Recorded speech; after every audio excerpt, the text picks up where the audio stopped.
ஜனநாயகன் திரைப்படத்தின் முதல் நாள் முதல் காட்சியை முன்னிட்டு தஞ்சை திரையரங்குகளில் ரசிகர்கள் உற்சாக கொண்டாட்டத்தில் ஈடுபட்டனர். நகரில் 12 திரைகளில் படம் வெளியான நிலையில் முதல் காட்சியை முன்னிட்டு ரசிகர்கள் தாரை தப்பட்டை முழக்கத்துடன் ஆட்டம் பாட்டத்துடன் பட்டாசு வெடித்து கொண்டாடினர். நிகழ்ச்சியில் பங்கேற்ற தஞ்சாவூர் சட்டமன்ற உறுப்பினர் விஜய் சரவணன் ரசிகர்களுக்கு இனிப்புகள் வழங்கி கொண்டாட்டத்தில் ஈடுபட்டார். மாண்புமிகு தமிழ்நாடு முதலமைச்சர் திரு சி ஜோசப் விஜய் அவர்களை தஞ்சை மத்திய மாவட்டம் அனைத்து கழக நிர்வாகிகள் சார்பாக இன்று நாங்கள் வரவேற்கிறோம். நமக்கு தான் தடைகள்லாம் தளபதிக்கு சாதாரணமாச்சு, அதனால நாங்கள் அதெல்லாம் பெருசாவே எடுத்துக்கல. அதுக்கான ஒரு மாற்றம் தான் மாண்புமிகு முதலமைச்சர்.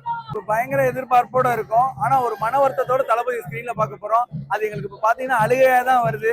லாஸ்டா தளபதி இந்த ஸ்கிரீன்ல பார்க்க போறோம். ஐயோ ரொம்ப வருத்தமா கஷ்டமா இருக்குது. என்ன சொல்றேன்னு எங்களுக்கே தெரியல. எமோஷனலா தான் எங்களுக்கே இருக்கு. அழுகுதான் வருது படத்துல.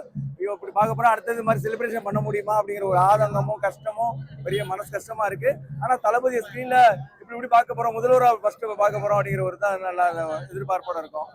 அடிப்படையில் ஒரு ரசிகனாக திரையுலக பயணத்தை அவர் நிறைவு செய்வதாக இந்த படம் நாள்ல வந்திருக்கணும். வந்திருந்தால் நாங்க மிக துயரமான நாளாக அதை நினைச்சிருப்போம். ஆனா படம் எங்களை மகிழ்ச்சிப்படுத்தி இருக்கோம். அண்ணாவின் வார்த்தைகள் தான் வாழ்க வசவாளர்கள்ங்கிற மாதிரி, இந்த ஜனநாயகனை தடுத்தவர்கள் வாழ்க, நீண்ட காலம் வாழணும். அவங்க இருக்கிறதுனாலதான் தளபதி திரையில் மட்டும் ஜனநாயகனாக ஜொலித்துக் கொண்டிருந்தார். இன்றைக்கு தரையிலும் ஜனநாயகனாக நிரூபித்துக் கொண்டிருக்கிறார். அதற்கான வாய்ப்பு இந்த திரைப்படம் கொடுத்தது. எங்க ஒவ்வொரு மனநிலையை எப்படின்னா, இப்ப உண்மையான மகிழ்ச்சி இல்லைன்ற, அதே போல சங்கடத்தும் இல்லை. ஏன் என்று சொன்னால், நாங்கள் எங்கள் தளபதியை திரையில் எப்படி எல்லாம் பார்த்தோமோ அப்படி இன்றைக்கு நிஜத்திலும் நடந்து கொண்டிருக்கிறார்கள். திரையில மட்டும் இல்ல, நடிப்பு திரையில் மட்டும் மக்களுக்கான உழைப்பு தரையில் என்பதை நிரூபித்து இன்றைக்கு ஒரு சகாப்தத்தை படைத்திருக்கிறார்கள்.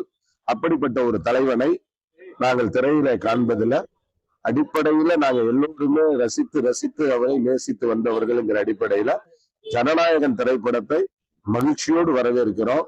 த லாஸ்ட் ஒன் அப்படிங்கிற ஒரு விஷயம் மட்டும் எங்களுக்கு சங்கடமாக இருந்தாலும், அவருடைய இந்த ஜனநாயக பணி என்பது தமிழ்நாட்டிற்கு தேவை. அதை அவர் 100% மேல நிறைவு செய்வார் என்கிற நம்பிக்கையோடு நாங்க இந்த படத்தை கண்டுகளிக்கப்போம். ஆனா இப்ப மாநில பொதுச் செயலாளர் என்ன சொல்லியிருக்காரு, ஒரு திருவிழா போல இந்த படத்தை கொண்டாடணும் அப்படின்னு சொல்லியிருக்காங்க. ஆமா, எப்போதுமே ஒரு மனதுக்கு திருத்தமான ஒரு விஷயத்த, ஒரு தியாகத்தை செய்து தளபதி வந்திருக்கிறாங்க. ஏன்னா நேசித்தது எல்லாமே தளபதி அவர்கள் சினிமாவா தான் வரணும்னு. அந்த சினிமாவை எவ்வளவு நேசித்தாரோ அந்த நேசிப்புக்கு உரிய உழைப்பு கொடுத்தாரு. அந்த உழைப்புக்குரிய உயரத்தை பெற்றார்கள். அதை தந்தது இந்த மக்கள். அந்த மக்களுக்கு சேவையாற்ற வேண்டும் என்பதற்காக தனக்கு எது உயிரா நினைத்தாரோ, எது தனக்கு விருப்பம் என்று நினைத்தாரோ அதையே துறந்துட்டு வர்றதுதான் ஒரு சாதனை. அதை இன்றைக்கு தளபதி செய்திருக்கிறார்கள். இது யாருமே இதுவரைக்கும் அப்படி இருக்கிற துறையில உச்சத்தை தொட்டு அந்த இடத்துக்கு யாருமே எதிரிகள் இல்லை என்று சொல்லும் பொழுது அந்த துறையவே விட்டுட்டு மக்கள் பணிக்கு வந்திருக்கிறது. இந்தியாவிலேயே கிடையாது, உலகத்திலேயே கிடையாது. அதுதான் உண்மை. அப்படிப்பட்ட சூழல்ல தான் நாங்க ஒவ்வொரு ரசிகர்களும் இருக்கிறோம்.